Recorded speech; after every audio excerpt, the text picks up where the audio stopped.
तो आज मैं आप लोगों को डिटेल से की फ्रेम्स के बारे में बताऊंगा। ये मैटर नहीं करता कि वो की फ्रेम्स आफ्टर इफेक्ट्स के हैं या प्रीमियर के, क्योंकि दोनों के की फ्रेम्स में इतना फर्क नहीं है। हाँ ये है कि आफ्टर इफेक्ट्स के की फ्रेम थोड़े आसान है, उन्हें यूज करना थोड़ा आसान है प्रीमियर की निस्बत। तो मैं आज आप लोगों को पेपर के ऊपर हर एक चीज डिटेल से समझाऊंगा और फिर मैं आप लोगों को सॉफ्टवेयर के ऊपर भी वो सारी चीजें इंप्लीमेंट करके बताऊंगा, ताकि आप लोगों के माइंड के अंदर कोई कंफ्यूजन ना रहे। बाकी यूट्यूबर्स की तरह मैं आप लोगों को सिर्फ सॉफ्टवेयर के ऊपर ही चीजें नहीं समझाऊंगा, मैं आपको प्रॉपर डिटेल्स के साथ रफ वर्क करके मैं आप लोगों को एक एक चीज एक्सप्लेन करूंगा। तो अगर वीडियो अच्छी लगे तो लाइक और सब्सक्राइब मस्ट है। तो चलते हैं वीडियो की तरफ। ओके, तो सबसे पहले एक सिंपल की फ्रेम की बात करते हैं, जो कि एक नॉर्मल की फ्रेम होता है जिसकी शेप कुछ इस तरह की होती है।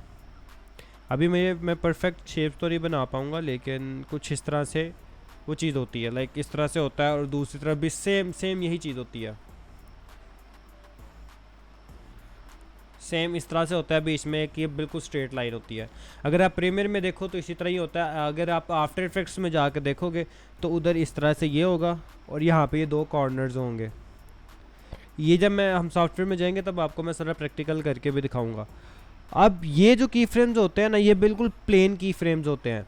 लाइक यहाँ पे अगर आपने कुछ लगाया है ना, वो बिल्कुल स्ट्रेट रहेगा। अब कई दफ़ा अब की फ्रेम्स बेसिकली यूज़ किस लिए होते हैं वो भी मैं आप लोगों को सबसे पहले बताता हूँ। कई दफ़ा क्या होता है, क्लाइंट डिमांड करता है कि हमें बीच में चाहिए है एक पीएनजी। लाइक ये टेक्स्ट है, ये क्लाइंट है, यहाँ पे ये सारा ना ये क्लाइंट है। अब यहाँ पे हमने एक पीएनजी ऐड करनी है। क्लाइंट हमें कहता है कि पीएनजी पहले यहाँ से इधर जाए, फिर यहाँ से इधर जाए, फिर यहाँ से इधर आए एंड फिर यहाँ से वापस इधर आ जाए। अब ये इन चीज़ों के लिए फिर यूज़ होते हैं की फ्रेम्स। अब की फ्रेम्स इनेबल कैसे होते हैं, उसके लिए उसके ऊपर एक बनी होती है स्टॉप वॉच। स्टॉप वॉच के ऊपर जब हम क्लिक करते हैं तो हमारे पास ना ये इस तरह का एक फ्रेम की फ्रेम आ जाता है उस टाइमलाइन के ऊपर। तो जब उस टाइमलाइन के ऊपर सेम इस तरह का की फ्रेम्स आ जाए तो मतलब हमारा एक टाइम सेट हो चुका है। अब हमने उस टाइमलाइन के आगे जाके हमने दूसरा की फ्रेम लगाना है, जिधर हमने यहाँ से इधर लेके आना है। तो हमें हमारा पहला की फ्रेम ये है, इधर लग चुके हैं पीएनजी। अब हमारा जो अगला की फ्रेम है, इसके ऊपर हम इसे लेके जा रहे हैं इस तरफ। और जब इस तरफ लेके जाना है तो हमें सिंपली क्या करना पड़ता है, हमने ये की फ्रेम लिया, लाइक ये की फ्रेम लगाया, ये पहले स्टॉप वॉच को क्लिक किया, फिर हमारे पास ये चीज़ ऑटोमेटिक आ जाएगी। जब ये चीज़ ऑटोमेटिक आ गई तो फिर आप लोग हमने अपना जो हेड है, जो कि जिसकी शेप इस तरह से होती है, ये टाइमलाइन के ऊपर होता है, हमने इसे अपने आगे लेके जाना है। आगे लेके जाके हमने फिर इधर नया की फ्रेम लगा देना है। ये हमारी एनिमेशन बन जाएगी इधर से लेके इधर तक। तो अगर हमें इस तरह यही सेम चीज़ रिपीट करनी है, इधर से इधर, इधर से इधर, इधर से इधर, तो हमें ये चीज़ आगे लेके जाके इधर की फ्रेम्स ऐड करने पड़ेंगे, आगे लेके जाके इधर की फ्रेम्स ऐड करने पड़ेंगे। तो इस तरह से की फ्रेम्स को यूज़ इसलिए किया जाता है कि हम लोग अपनी चीज़ों को एक लाइव हम ऑडियंस को एक चीज़ इधर है, हमें उसे लेके जाना। लेट्स से एक एरो है और यहाँ पे रिप्रेजेंट कर रहा है कि नामों को रिप्रेजेंट लिखा हुआ है। यहाँ पे एक नाम लिखा होता है अहमद, यहाँ पे एक नाम लिखा हुआ है एहसन, यहाँ पे एक नाम लिखा हुआ है जुनैद। अब हमारे पास ये है एरो तो हमने यहाँ पे ले आया। अब हम यहाँ तो उसका एक ये कर सकते हैं कि हमने इसकी जो टाइमलाइन के ऊपर ये जो एरो की पिक्चर है, हम इसे 3 हिस्सों में स्प्लिट करते हैं। पहला हिस्सा मेरे नाम को शो करेगा, दूसरा हिस्सा मेरे भाई के नाम को शो करेगा, तीसरा हिस्सा मेरे बड़े भाई के नाम को शो करेगा। अगर हमें स्प्लिट नहीं करना, स्प्लिट करने से अब क्या होगा कि पहले तो ये इधर है, फिर अचानक से ये अगले फ्रेम के ऊपर आ जाएगी, जो कि चीज़ एक ठीक नहीं लगती। तो हम इस चीज़ को एक बेटर वे में लेके जाने के लिए हम लोग क्या करते हैं, हम लोग यूज़ करते हैं की फ्रेम्स का। हम लोग की फ्रेम्स को लगा के इसे स्मूथली इस तरफ लेके जाएंगे, ना कि ये हार्ड कट लग के इधर आए फिर हार्ड कट लग के इधर जाए। हम लोग इसे स्मूथली यूज़ करेंगे। लाइक यहाँ से ये ड्रैग होता हुआ, लाइक ये है ना, ये यहाँ से ड्रैग होता हुआ इधर आएगा पहले, फिर यहाँ से ये ड्रैग होता हुआ इधर आएगा। तो की फ्रेम्स इसलिए यूज़ होते हैं। अब की फ्रेम्स के अंदर भी हमने की फ्रेम्स को तो लगाना सीख लिया है, लेकिन अब आगे से हमने की फ्रेम्स के ऊपर कुछ काम भी तो करना है ना। अब की फ्रेम्स को मैसेज छोड़ देंगे तो वो बहुत बोरिंग लगता है, वो बिल्कुल स्ट्रेट काम लगता है। तो अब इस चीज़ में थोड़ा से मसाले ऐड करने के लिए हम लोग की फ्रेम्स के बारे में थोड़ा और डिटेल से जानते हैं। अब आफ्टर इफेक्ट्स के अंदर तो हम की फ्रेम्स को सिंपल F9 दबा के हम इजी ईज कर सकते हैं। लेकिन यही सेम चीज़ हम प्रीमियर में नहीं कर सकते। प्रीमियर में हमें राइट क्लिक करना पड़ेगा। पहले राइट क्लिक करके फिर वहाँ पे एक ऑप्शन आएगा की फ्रेम असिस्ट का, फिर वहाँ पे जाकर हमारे पास एक ऑप्शन आएगा ईज इन एंड दूसरा ऑप्शन होगा ईज आउट। ये सारी चीज़ें हैं प्रीमियर की, जो कि फिर एनिमेशन प्रीमियर में बनाना बहुत लंबा हो जाता है। ये आपको हर थोड़ी देर बाद ये चीज़ रिपीट जब करनी पड़े ना, तो ये चीज़ बहुत ज़्यादा टाइम खींच जाती है। तो इससे बचने के लिए आप लोगों को आफ्टर इफेक्ट्स आना चाहिए। आफ्टर इफेक्ट्स के अंदर सिंपल हम F9 दबाएंगे तो वो ईजी ईज हो जाएगा। लाइक दोनों तरफ एक स्मूथ कर्व बन जाएगा ये वाला। अगर हम इजी ईज नहीं करते तो एक ये कर्व रहेगा ऐसे ऐसे। अब ये है एक हार्ड कर्व है, एनिमेशन सिर्फ इधर से लेके ये वाली लाइन के अंदर प्रोसेस हो रही है, तो वो एक चीज़ बिल्कुल प्लेन लगती है। तो अगर ये चीज़ देखी जाए, पहले हल्की हल्की से एनिमेशन ऐसे होगी, हल्की हल्की यहाँ पे तेज़ हो रही है, तेज़ होते होते यहाँ से फिर स्लो हो गई है। ये होता है इजी ईज का। अब इजी ईज तो हमने कर लिया, लेकिन कुछ एनिमेशन होती हैं जिसमें स्टार्टिंग में वो तेज़ रहता है, फिर आगे जाके वो स्लो हो जाता है। कईयों में शुरू में स्लो रहता है, आगे जाके तेज़ हो जाता है। कईयों में शुरू में स्लो रहता है, एंड पे भी स्लो रहता है, दरमियान में वो तेज़ हो जाता है। तो ये ग्राफ्स काम किस तरह करते हैं ये मैं आप लोगों को समझाता हूँ। एक ये ग्राफ है जिसका मैं पिछले से काफ़ी देर से जिक्र कर रहा हूँ। ये होता है बिल्कुल प्लेन, बस एनिमेशन ये सारे सर्कल में काम करती है। एक होता है ग्राफ ये वाला, इसमें एनिमेशन हल्की हल्की सी उठी, लाइक ये यहाँ से स्लो है, फिर तेज़ हुई यहाँ पे, फिर स्लो हो गई। ये होता है सिंपल इजी ईज वाला। इजी ईज करके फिर एक ग्राफ हम बनाते हैं ये वाला। ये वाला ग्राफ कैसे बनता है कि ये जो की फ्रेम है, एक ये वाला की फ्रेम है, यहाँ पे एक होती है लाइन, ये इस तरह से हम जब इसे पकड़ के ड्रैग करते हैं ना इस तरफ को, तो फिर ये वाली एक लाइन बन जाती है। अब इसमें क्या होता है, इसमें शुरू में ना इतना सा पार्ट स्लो रहता है, फिर यहाँ से तेज़ हो जाता है, फिर आगे से सारा स्लो रहता है। अब उससे आगे अगर हम जाएं, इससे अगली जो फॉर्म है वो यहाँ पे भी एक स्टिक होती है। हम जब इसे पकड़ के ड्रैग करते हैं तो ये इसके उल्ट फॉर्म, इसके इन्वर्ट फॉर्म बन जाती है। शुरू में ये, एंड पे तेज़, फिर ये यहाँ से थोड़ा सा स्लो, लाइक ये शुरू में स्लो, यहाँ पे तेज़, फिर ये हल्का सा स्लो। अब जो मैं आप लोगों को आगे बात कर रहा था कि शुरू में भी स्लो, एंड पे भी स्लो, दरमियान में तेज़, अब वो वाली एनिमेशन कैसे बनती है, यहाँ पे भी स्टिक है, यहाँ पे भी स्टिक है। अब जब हम दोनों स्टिक्स को इक्वली पुल करेंगे ना एक दूसरे की तरफ, तो ये वाली फिर फॉर्म बनेगी ऐसे करके। पहले ये वाली बनी थी, लाइक सिंपल इसको इस स्टिक को ड्रैग करने से ये वाली फॉर्म बनी थी, फिर ये वाली स्टिक को ड्रैग करने से ये वाली फॉर्म बनी थी। जब हम दोनों को एक साथ ड्रैग करेंगे तो फिर हमारे पास ये वाली फॉर्म बनेगी।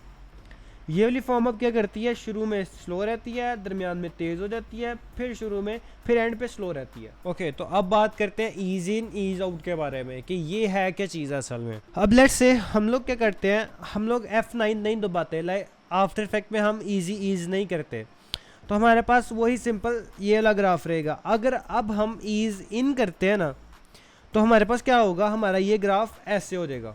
और अगर हम ईज आउट करेंगे तो हमारे पास जो ग्राफ आएगा वो ऐसे हो जाएगा।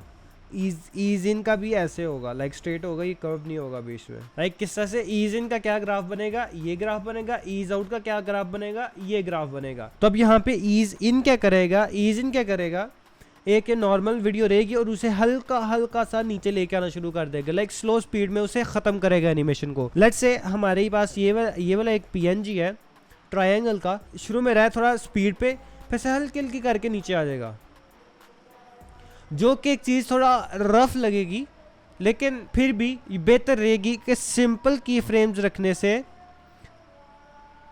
ये चीज़ काफ़ी बेहतर रहेगी ईज इन। अब ईज आउट में क्या होगा, ईज आउट हमारे पास ये है, शुरू में चीज़ स्लो रहेगी, शुरू में हमारे पास PNG स्लो रहेगी, फिर अचानक से ये तेज़ हो जाएगी और अपने उधर ख़त्म हो जाएगी जिस जगह पे इसने जाना था। तो ease in ease out basically ये चीज़ है। मैं अगर आपको आसान लफ्ज़ों में समझाऊं तो ease in ease out use किस लिए होता है, अगर आप डायरेक्ट जा रहे हैं, लाइक अगर आप सीधा चलते जा रहे हैं, अगर आप फुल स्पीड में हैं, आप अचानक से जब रुकेंगे तो वो चीज़ बड़ी अजीब लगती है, लाइक वो बड़ी अनयूजुअल चीज़ है, वो ह्यूमन ब्रेन के लिए वो चीज़ एक्सेप्टेबल ही नहीं होती। आप अगर एक बाइक पे जा रहे हैं या फिर आप दौड़ते हुए जा रहे हैं, आप अचानक से रुक जाएं, या ये आपका दौड़ते हुए कदम था ये कदम, अगले कदम पे आप रुक गए। लोग आप खुद दौड़ के चेक कर लेना, आप नहीं कर पाओगे ये चीज़। अगर आप नॉर्मली चल रहे हो, चलते चलते रुक जाओगे, तो वो एक चीज़ एक ह्यूमन माइंड के लिए कॉन्शियस चीज़ होगी कि ये अचानक से क्यों रुक गया। तो सेम इसी तरह ही ह्यूमन ब्रेन जब वीडियो देख रहा होता है, उसके सामने अगर अचानक से कोई वीडियो जाती जाती रुक जाए, तो वो चीज़ उसके लिए एक अनयूजुअल सी होती है, वो चीज़ उसे अनकंफर्टेबल करती है। तो जब ये चीज़ आ जाए ना, तो फिर व्यूअर वीडियो क्विट करना शुरू हो जाता है। लाइक अगर 100 लोग देख रहे हैं तो उनमें से 70% लोग क्विट कर देंगे वीडियो को। तो इससे बचने के लिए फिर हम लोग क्या करते हैं, ईज आउट ईज इन का यूज करते हैं। अब ईज आउट क्या करेगा, सॉरी ईज इन क्या करेगा, लाइक अगर हम जा रहे हैं ऐसे दौड़ते हुए जा रहे हैं, तुम्हारा पता है भागते भागते हम स्लो करके स्लो हो जाते हैं, लाइक चलना शुरू कर देते हैं। हम पहले भागते हुए फिर चलते हैं, फिर रुक जाते हैं। तो यही सेम चीज़ क्या करता है ईज आउट, यही सेम चीज़ करता है। ईज आउट पहले चलता जाता है, लाइक एक आप ये पीएनजी जा रही है, पीएनजी को पहले हल्का सा स्लो करेगा, फिर उसे रोक देगा, जो कि एक ह्यूमन ब्रेन के लिए एक नॉर्मल चीज़ है, उसे इस चीज़ से मसला नहीं है। लेकिन अगर हम इसे अचानक से इसे चलते चलते रोक देंगे, तो वो चीज़ उसके लिए थोड़ा सा होगा कि इसने क्यों ऐसे क्यों हुआ है। तो सेम अगर इसी तरह हम ईज इन को देखें, सॉरी मेरे चेन से निकल गया था, ईज इन का ये वाला ग्राफ है। अब ये वाला ग्राफ क्या होगा, पहले स्टार्टिंग में slow slow slow slow slow slow slow, फिर अचानक से तेज। ये कई एनिमेशंस में यूज होता है। लेट्स से आपने फ्रेम चेंज करना है, हमारे पास एक ये फ्रेम है, अगला फ्रेम हमारा टोटली डिफरेंट फ्रेम है। तो हम क्या करेंगे, इधर यहाँ पे ईज इन लगाएंगे, ईज इन ऐसे चलता चलता जाएगा, लाइक यहाँ पे वो थोड़ा तेज हुआ है, फिर जब इसका अगला फ्रेम आ जाएगा ये वाला, तो वो फिर स्लो हो जाएगा। लाइक ये स्लो तब होगा जब हम ईज आउट लगाएंगे, नहीं तो ये तेज जाकर रुक जाएगा। तो ये चीज़ मोस्टली यूज़ होती है। अब हमने फ्रेम्स को यूज़ किया, मैं आपको एक मिसाल दे रहा हूँ, ज़रूरी नहीं आप कि फ्रेम्स को ही यूज़ करने के लिए फ्रेम्स को ही चेंज करने के लिए यूज़ करें। आप लोग अपना डिफरेंट क्रिएटिविटी के साथ आप लोग कुछ भी कर सकते हैं, लेकिन मैं आपको एक सिर्फ समझाने के लिए मिसाल दे रहा हूँ। लाइक ये चीज़ शुरू में पहले स्लो रहती है, फिर अचानक से तेज़ हो जाती है। और ईज आउट का इसका थोड़ा उल्टा हिसाब है, वो तेज़ होता है फिर अचानक से स्लो हो जाता है। अगर हम इस चीज़ को स्मूथली लेकर चलना चाहते हैं, तो हम लोगों को ये चीज़ का लाजमी इस्तेमाल करना ही पड़ेगा, ग्राफ्स को यूज़ करना। लाइक ये वाली चीज़, फिर ये वाली चीज़, फिर ये वाली चीज़ को हमें समझना पड़ेगा। मेन ये 3 चीज़ें हैं, आपको सबसे पहले इनके ऊपर मास्टरी करनी पड़ेगी, देन फिर आप आगे सारी चीज़ों को लेके चल सकते हो। अब मैं आप लोगों को ये क्योंकि ये सिर्फ काम करती हैं 2 की फ्रेम्स के दरमियान में। हमारे पास अगर आ जाता है तीसरा की फ्रेम भी, तो फिर क्या होगा, अगर हम इस सब को F9 दबा के ईज कर देते हैं, तो ये फ्रेम ऐसे बन जाएंगे, ये। अब ये चीज़ क्या होगी, अब ये चीज़ भी एक नॉर्मल ह्यूमन के लिए, नॉर्मल क्या सभी ह्यूमन के लिए ये चीज़ उसके लिए एक चीज़ अजीब सी होगी। अब इसमें फिर अब क्या होगा, अब ये चीज़ को हमने स्मूथली करना पड़ेगा। तो हमें क्या करना पड़ेगा, किस तरह का ग्राफ बनाना पड़ेगा, ये ग्राफ बनाना पड़ेगा हमें, लाइक बनाना है एट द एंड इसी तरह के ही ग्राफ पड़ेंगे। अब इसमें ये है की फ्रेम, ये वाला। अब ये जब 2 से 3 की फ्रेम्स के ऊपर आता है ना, तो तब बंदा कंफ्यूज हो जाता है। तो मैं आप लोगों को सजेस्ट ये करूँगा, पहले ये 2 की फ्रेम्स के ऊपर मास्टरी हासिल करो, देन आप जब तीसरे की फ्रेम के ऊपर जाओगे तो आप लोगों को वो चीज़ मुश्किल नहीं लगेगी। अभी यही सारी चीज़ें मैं आप लोगों को सॉफ्टवेयर के ऊपर लेके जाकर समझाता हूँ कि ये सारी चीज़ें असल में है कौन सी चीज़ें हैं। मैं आप लोगों को क्या बता रहा हूँ, ये फ्रेम्स क्या है, ये ग्राफ क्या है, ये वाला ग्राफ क्या है, ये वाला ग्राफ क्या है, ये जो मैंने आपको भी पीछे सारी चीज़ें समझाई हैं, ये सारी क्या चीज़ें, ये मैं आप लोगों को अभी सॉफ्टवेयर के ऊपर जाकर बताता हूँ। मैं आप लोगों को प्रीमियर का भी बताऊँगा और आफ्टर इफेक्ट्स का भी बताऊँगा। ओके, तो हम लोग सॉफ्टवेयर में आ चुके हैं। अब मैं यहाँ से ये सिलेक्ट करता हूँ, एक शेप बनाता हूँ, एंड ये वैसे मैंने खुद साइड पे रखा हुआ है, ले तो ये डिफ़ॉल्ट ऐसे नहीं होता, डिफ़ॉल्ट इसका और ही कुछ होता है। डिफ़ॉल्ट इसका ना ये होता है कि फ्रेम्स का ना इतनी सी स्पेस होती है, मैंने इसे खुद साइड पे रखा हुआ है। ये है हमारे पास स्टॉप वॉच, जो मैं आप लोगों को उधर बना के दिखा रहा था। स्टॉप वॉच को क्लिक किया, ये हमारे पास एक की फ्रेम आ गया जो मैं आप लोगों को बता रहा था, ये वही की फ्रेम है ना। अब इस स्टॉप वॉच को हमने बोला हमें इस टाइम पे ये चीज़ इसी जगह पे चाहिए, और अब हमें इस टाइम पे ये चीज़ चाहिए हमें इधर। ये इसकी क्या डायग्राम बनेगी, देखो वो चीज़ बनी ना जो मैं आप लोगों को दिखा रहा था। अब इधर क्या हो रहा है, अब इधर सिर्फ इस एरिया में एक प्लेन सी एनिमेशन होगी, देखना बस हार्ड कट लग के रुक गई है, बिल्कुल ऐसे अचानक से रुक गई है। वो चीज़ अच्छी भी नहीं लगती ये चीज़। अगर अब हम इसे करते हैं ईज आउट करने से क्या हुआ, वो जो मैं आप लोगों को दिखा रहा था, एक लाइन बन गई है। अब क्या होगा, शुरू में ये चीज़ सही जाएगी लेकिन आगे जाके ये चीज़ लाइक रुक जाएगी अचानक से। देखा, शुरू में चीज़ स्लो गई है। अगर अब हम क्या करते हैं, हम इसे ईज़ इन कर देते हैं। देख रहे हो, अब आगे जाकर थोड़ी सी ये स्लो हो गई है। अगर अब हम इसे भी ईज़ आउट करते हैं तो ये शुरू में स्लो रहेगा, एंड पे भी स्लो रहेगा, लेकिन दरमियान में ये तेज़ हो जाएगा। इतना ज़्यादा फ़र्क नज़र नहीं आएगा, ये भी तकरीबन उस जैसा ही हो जाता है वो जो मैंने आप लोगों को पहला प्लेन दिखाया, लेकिन फ़र्क फिर भी होता है, थोड़ा सा फ़र्क तो आता है बीच में। अब मैंने आप लोगों को इन दोनों का डिफरेंस दिखाने के लिए मैंने दो के ये की फ्रेम्स को लहदा रखा है। अब मैं पहले ये वाली चीज़ करता हूँ रन। ये किस तरह से है देख सकते हो, ये है। ओके, तो मैं इसे अभी आगे करता हूँ। ये अभी अगला देखना, ये देखो, आप लोगों को डिफरेंस नज़र आ रहा होगा। इसमें थोड़ा सा डिफरेंस है, लेकिन डिफरेंस है। अगर अब हम ऐसे पकड़ के वो स्टिक को मैं ड्रैग करता हूँ, अब देखना, शुरू में से स्लो रहा है, ये शुरू में से स्लो रहा है, आगे जाके ये तेज़ हो गया। अगर अब मैं इसे पकड़ के थोड़ा ड्रैग करता हूँ, शुरू में तेज़ रहा है, आगे जाकर स्लो हो गया। मैं इसे थोड़ा सा आगे लंबा करके दिखाऊँ तो देख रहे हो, शुरू में तेज़ रहा है, आगे जाकर स्लो हो गया। इधर शुरू में स्लो रहेगा, आगे जाके तेज़ हो जाएगा। तो अगर अब हम इसे वापस ईज आउट करें, अब हम करते हैं दोनों को बराबर। हम वैसे इसे पकड़ के थोड़ा ड्रैग भी कर सकते हैं नीचे को। अब क्या होगा, शुरू में भी स्लो रहेगा, एंड पे भी स्लो रहेगा, दरमियान में तेज़ रहेगा। देखो ना, वही चीज़ हो रही है। तो ये चीज़ें कुछ इस तरह से काम करती है। अगर अब हम चलते हैं आफ्टर इफेक्ट्स में, आफ्टर इफेक्ट में एक शेप पकड़ते हैं, शेप बनी, इस हम शेप को रखते हैं इधर, इसकी पोजीशन लेके आते हैं हम लोग, पी दबाने से पोजीशन आएगी।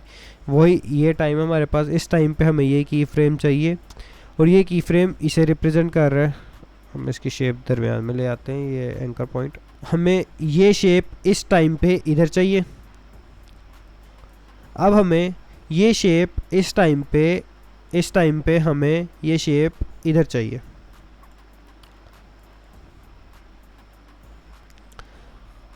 अब हमारे पास ये चार्ट आया ग्राफ का, जो कि प्रीमियर से बहुत बेहतर है। हमारे पास इसके लिए प्ले करने के लिए एरिया हमारे पास बहुत ज़्यादा है। अब यहाँ पे वही सेम चार्ट नहीं बन गया जो मैं आप लोगों को बार बार बता रहा था। अब यहाँ पे सिर्फ इस वाली लाइन के अंदर मूवमेंट हो रही है, बाकी वो हार्ड रुक जाता है, ऐसे अचानक से रुक जाता है।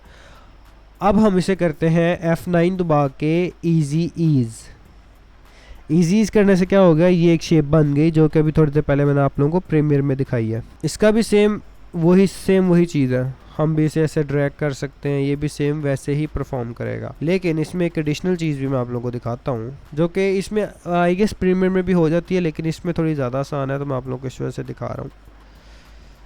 मैं इसे डबल क्लिक करता हूँ करके, तब मैं इसे अब ये चीज़ है हमारे पास एक नॉन स्टॉप ग्राफ।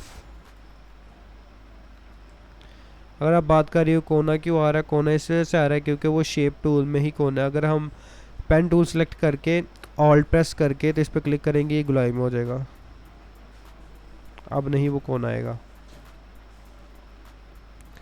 तो बेसिकली की फ्रेम्स बस यही चीज़ है, इसके अलावा की फ्रेम्स और कुछ भी नहीं है। की फ्रेम्स कोई बला नहीं है, लेकिन ये जब जाते हैं ना एक बड़े से प्रोजेक्ट के ऊपर, लाइक वहाँ पे की फ्रेम्स है, तो तब आप लोगों के लिए समझना मुश्किल हो जाता है। मैं आप लोगों को सजेस्ट यही करूँगा कि आप पहले 2 की फ्रेम्स के, लाइक ये 2 की फ्रेम्स होते हैं और ये 3 होते हैं, तो मैं आप लोगों को सजेस्ट यही करूँगा आप पहले 2 के ऊपर अपना हाथ ग्रिप बिठा लें, देन तीसरे की तरफ जाना है। इसके बाद फिर आप लोगों के पास चौथा भी आ जाता है। तो ये जैसे जैसे की फ्रेम्स बढ़ते जाएंगे हमारे लिए मुसीबत उतनी ज़्यादा होती जाएगी। अगर मैं यहाँ पे अगर एक और की फ्रेम ऐड करूँगा तो फिर से ग्राफ सारा चेंज हो जाएगा, फिर से इसको करने के लिए हम लोगों को फिर से मुसीबत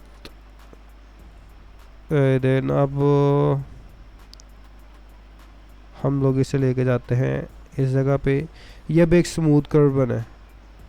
तो ये बस इस तरह से जितने ज़्यादा की फ्रेम्स होते जाएंगे तो हमारे लिए उतना मामला ख़राब होता जाएगा। तो यही थी आज की वीडियो। अगर तो वीडियो पसंद आई हो तो लाइक और सब्सक्राइब मस्ट है।